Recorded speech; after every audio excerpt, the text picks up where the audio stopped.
वो हादसा हुए कुछ घंटे बीत गए थे। जल्दी ही दुकान के मालिक पैब्लो की दुकान में लूटपाट और हत्या की खबर फैल गई थी। सुबह 7 बजे का वक्त हो चला था और अब तक पैब्लो की दुकान के बाहर न्यूज रिपोर्टर्स के साथ साथ स्थानीय लोगों की भीड़ भी जमा हो चुकी थी। एक तरफ दर्जनों न्यूज रिपोर्टर्स जहां अपना काम कर रहे थे, वहीं दुकान के आसपास बैरिकेडिंग के भीतर कुछ पुलिस वाले भी नजर आ रहे थे, जिनमें से कुछ स्थानीय लोगों से पूछताछ कर रहे थे और कुछ दूसरी कार्यवाहियों को अंजाम दे रहे थे।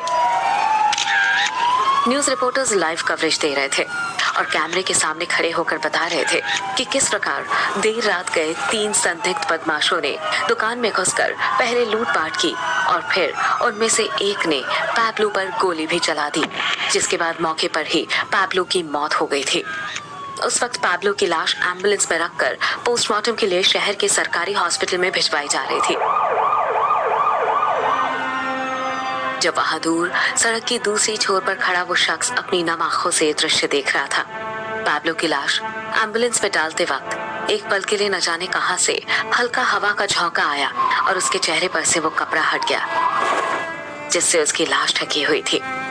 दूर खड़े ऋषि ने पैब्लो का चेहरा देखा, जिसे देखकर ऐसा लग रहा था मानो पैब्लो नींद में हो और कोई बहुत ही खूबसूरत सा ख्वाब देख रहा हो।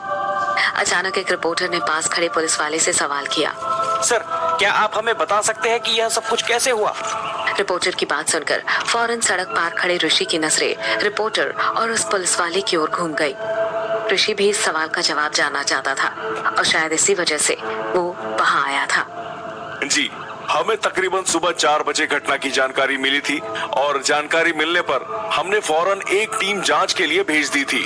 हालांकि उस वक्त तक इस घटना को अंजाम देने वाले वो तीनों लुटेरे घटनास्थल से फरार हो चुके थे, मगर काउंटर पर लगे हिडन सीसीटीवी कैमरे में उनकी ये कारस्तानी रिकॉर्ड हो गई थी।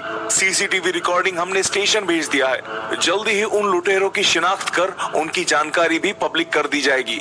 तब तक आप सभी से निवेदन है कि थोड़ा पेशेंस रखिए, हम जल्द से जल्द उन लुटेरों को पकड़ लेंगे। अपना बयान देने के बाद ऑफिसर वहां से हटकर दूसरी ओर चला गया, जबकि सड़क पार खड़ा ऋषि, जो आश्चर्यजनक रूप से अब तक उस पुलिस वाले का बयान सुन रहा था, ये सब सुनने के बाद वो तेजी से मुड़ा और इससे पहले कि वहां मौजूद कोई इंसान उसे देख पाता, वो वहां से गायब हो चुका था। थोड़ी देर बाद वो शहर के लोकल पुलिस स्टेशन में नजर आया और धीमे धीमे कदमों के साथ चलता हुआ एक पुलिस ऑफिसर के पास जा पहुंचा। हाँ जी, कहिए। कल देर रात पैब्लो नाम के जिस दुकान वाले का मर्डर हुआ था, उसकी दुकान से मिली सीसीटीवी फुटेज कहाँ पर है? पूछने के दौरान उसकी आंखों में एक पल के लिए अजीब सी चमक उभरी और फिर तुरंत गायब भी हो गई। रिकॉर्ड रूम में, ऑफिसर सेरा के पास, आगे से दाईं ओर। इतना जानने के बाद ऋषि रिकॉर्ड रूम की ओर बढ़ गया। हाँ, अरे मुझे क्या हुआ? वो ऑफिसर चकराया हुआ सा बोला, पर फिर लगभग तुरंत ही अपने कंधे उचकाता हुआ दूसरी ओर चल पड़ा। इधर वहां से निकलकर ऋषि सीधे रिकॉर्ड रूम में पहुंचा, जिससे वहां मौजूद चंद पुलिस वालों की नजरें फौरन उसकी दिशा में घूम गई। एक पुलिस ऑफिसर ने ऋषि से कहा, तुम कौन हो? खैर, इस सवाल का जवाब देने के बजाय उसने बारी बारी से उन तीनों की आंखों में देखा। ऋषि ने कहा, बाहर जाओ और जब तक मैं ना कहूँ किसी को भी अंदर मत आने देना। किसी ने कोशिश की तो शूट कर देना। ऋषि का आदेश मिलते ही तीनों पुलिस वाले दरवाजे की ओर चल पड़े, मानो जैसे वो कोई कठपुतली हो जो ऋषि के इशारे पर नाच रहे थे। खैर, वे तीनों फौरन रिकॉर्ड रूम से बाहर निकल गए, जबकि वो बिना एक भी पल गवाए सीधा पास रखे कंप्यूटर स्क्रीन की ओर मुड़ गया। कुछ देर तक वो कीबोर्ड के साथ छेड़छाड़ करता रहा और जब उसकी उंगलियां रुकी तो कंप्यूटर की स्क्रीन पर ठीक वही दृश्य नजर आ रहा था जिसमें 3 बदमाश लुटेरे पैब्लो की दुकान में घुसकर लूट को अंजाम दे रहे थे। ऋषि ने स्क्रीन पर नजर आ रहे लुटेरों को फौरन पहचान लिया। ये वही लुटेरे थे जो ठीक उस वक्त दुकान में दाखिल हुए थे जब वो दुकान से निकल रहा था। उसे याद आया कि वो निकलते हुए उनमें से एक लुटेरे से टकराया भी था, जिसने थोड़ा अजीब बिहेव किया था, मगर तब उसे एहसास भी नहीं हुआ था कि वो तीनों किसी बुरे इरादे से दुकान में घुस रहे थे, वरना ये सब कुछ नहीं हुआ होता। बहरहाल दृश्य लगातार बदलते रहे और अंत में वो दृश्य नजर आया जब उस मोटे बॉब ने पैब्लो को गोली मारी थी।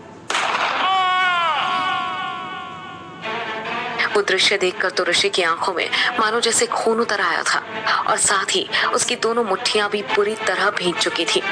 वो स्क्रीन के सामने खड़ा गुस्से के मारे बुरी तरह कांप रहा था।